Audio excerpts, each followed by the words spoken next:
Let us go ahead with another important institution, the judiciary. This is the picture of the Supreme Court of India. So, an independent and powerful judiciary is considered essential for all the democracies. All the courts at different levels in our country put together are called the judiciary. So first, at the lower level, we have the district court, that is at the local level. Further, for every state, we have the high court. Further, for the entire nation, we have the Supreme Court. So that is the hierarchy.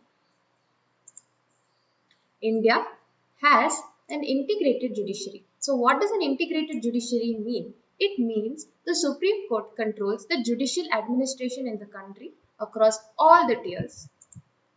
Its decisions are binding on all the courts of the country. So the decisions of the Supreme Court are binding on the High Court and the District Court.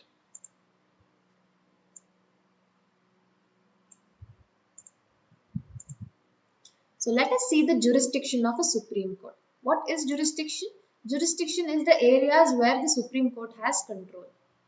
So it can take up any dispute that is between the citizens of the country, between the citizens and the government, between two or more state governments, between governments at the union and the state level. A subtopic under the jurisdiction is another kind of jurisdiction that is called the appellate jurisdiction. Let us see what an appellate jurisdiction means. It is the highest court of appeal in civil and criminal cases. It can hear appeals against the decisions of the high courts. Appeals means, suppose there's a decision that is being made by the high court on a certain issue, and the person who has received the decision has not got a satisfactory decision, he can go with the same issue to the Supreme Court. So let's see what is the independence of the judiciary. What does that mean? It means that it is not under the control of the legislature or the executive or the government in general. It is a very independent functioning body. The judges do not act on the direction of the government or according to the wishes of the party in power.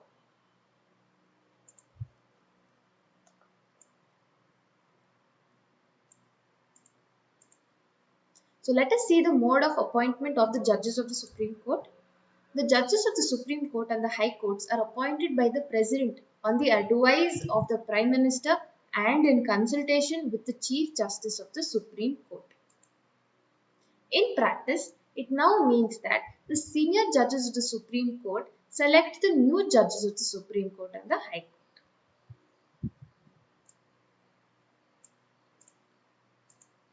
There is very little scope for interference by the political executive.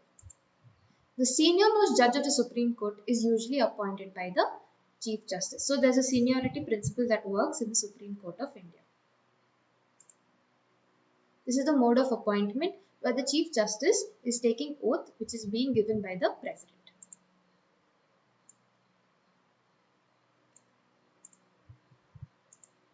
Then we have removal of the judges. Let us see how they are removed. The removal of the judges is as difficult as removing the President of India.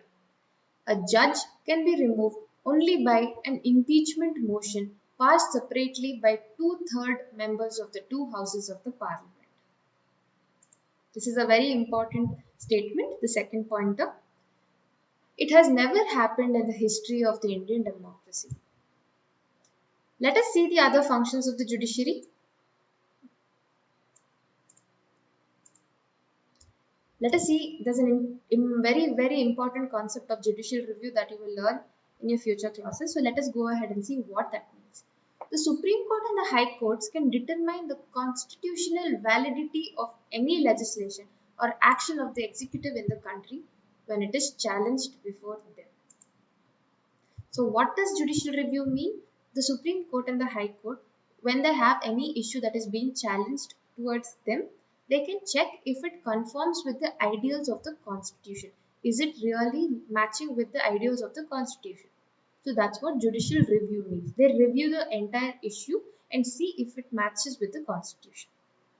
The next important function is the principle of basic structure. What is the principle of basic structure? Let us see. The Supreme Court of India has also ruled that the core or basic principles of the Constitution cannot be changed by the Parliament. So this was given under a very special case called Keshavananda Bharati versus State of Kerala 1974. So the Supreme Court has ruled that there are some principles, some ideals in the Constitution where the Parliament cannot remove them.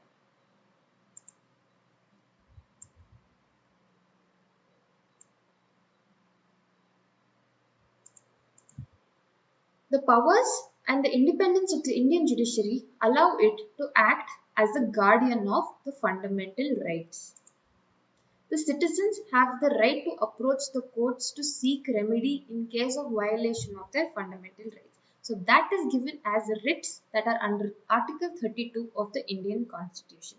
So suppose you and me, we lose out on our right, we can approach the court to seek some kind of remedy from the court. So there is another very important concept called public interest litigation. So that is a concept which deals that anyone can approach the courts if public interest is hurt by the actions of the government. The courts enjoy the confidence of the people, and the courts intervene to prevent the misuse of the government's power to make decisions. They check on malpractices on the part of public officials. Here also, they are working as an accountability measure. They are checking on the corruption of the government.